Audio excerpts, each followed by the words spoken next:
Hey guys, let me start off by saying, have you lost anyone or something during this COVID pandemic?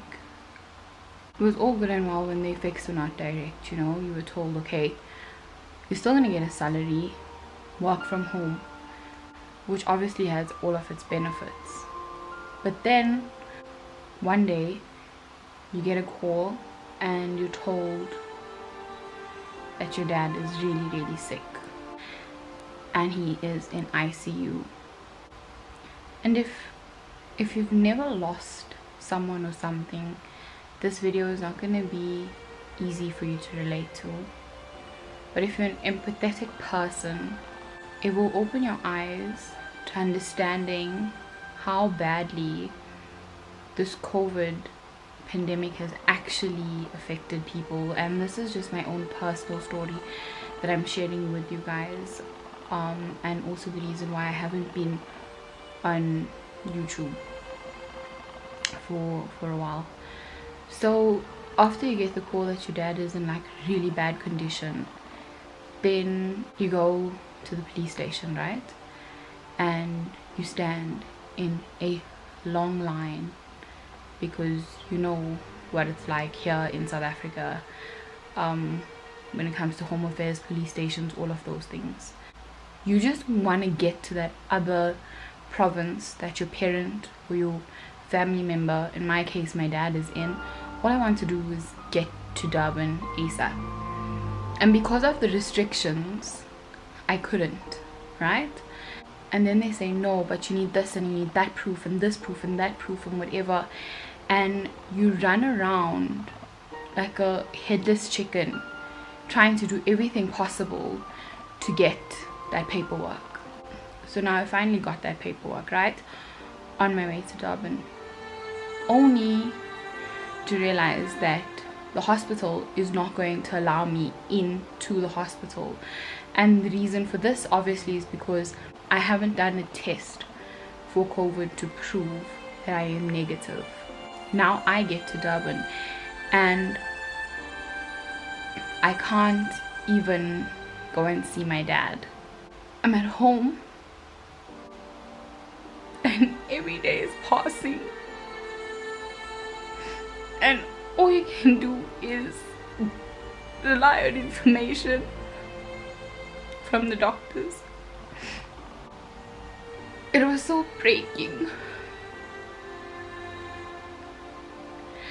to not be able to see my father, to know that he is in ICU and that there's no family members that can go and see him.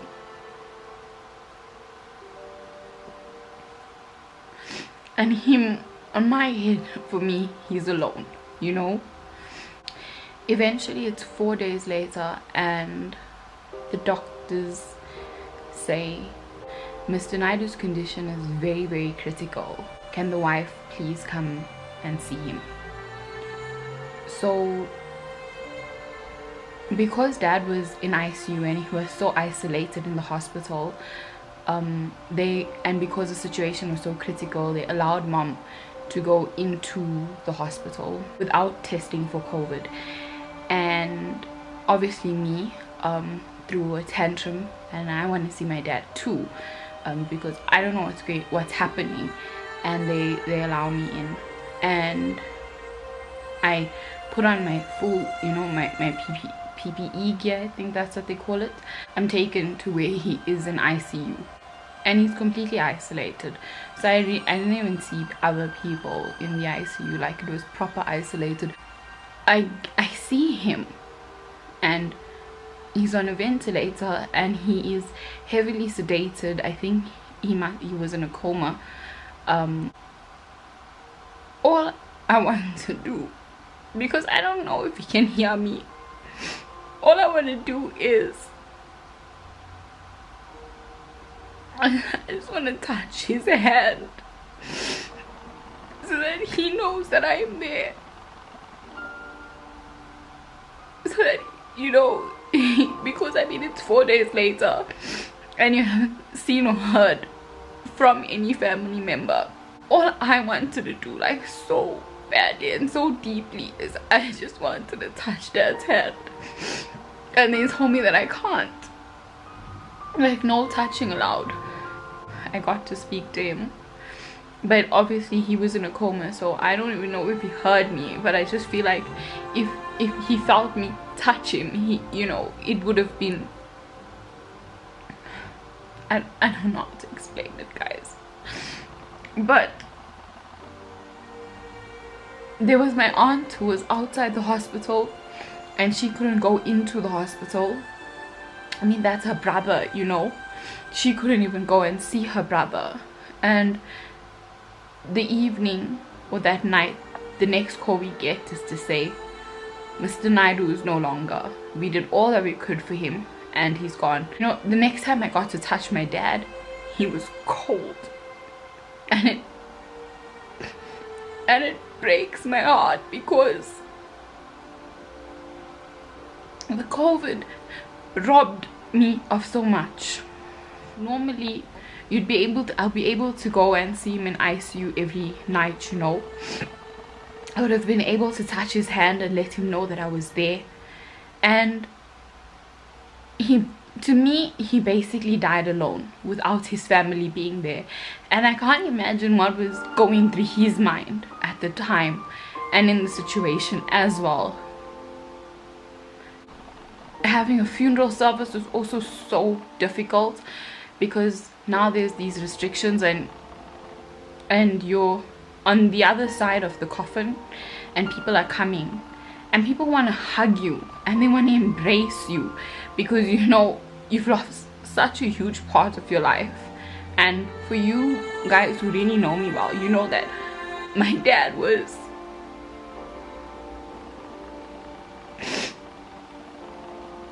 he was a very huge part of everything that I am today. And we had a really close relationship, a really good relationship. And so people couldn't even embrace you during that time. And then, oh, let me just get better. You know, it's just so emotional, guys. I can't even begin to explain to you how terrible this whole experience has just been. So the funeral was difficult because people can't embrace you. They literally have masks on and all they can do is just make eye contact with you to be like, you know, I'm here.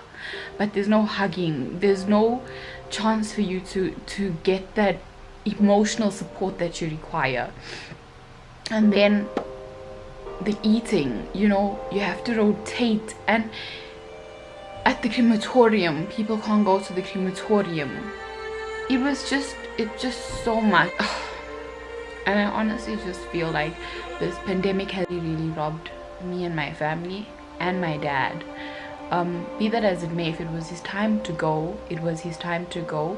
But the way that he had to go because of this pandemic is so painful. Even though he didn't pass from COVID. Anyway, I've taken you guys through a really deep and personal part of my life. I just wanted to share with you guys like how COVID had made me losing my dad so much harder, so much more difficult, so much more painful, so much more traumatic. And honestly, guys, don't take it lightly. You may not be experiencing the effects directly, but if you can do your part to flatten the curve, we'd overcome the pandemic a lot faster. But if you've gotten this far, thank you so much for sitting and listening. And to my Instagram family, to my Facebook family, I just want to tell you guys that I am so grateful for all the love and support that you have given me. We don't know each other personally, but the way you guys have been there for me, I am so grateful and I am so appreciative. You know, having an online community is such a blessing because I have the most amazing group of people around me. This is such a weird way, you know, to close off, but yeah, thank you for experiencing this journey with me, and thank you for all of the love and support, and I appreciate you guys.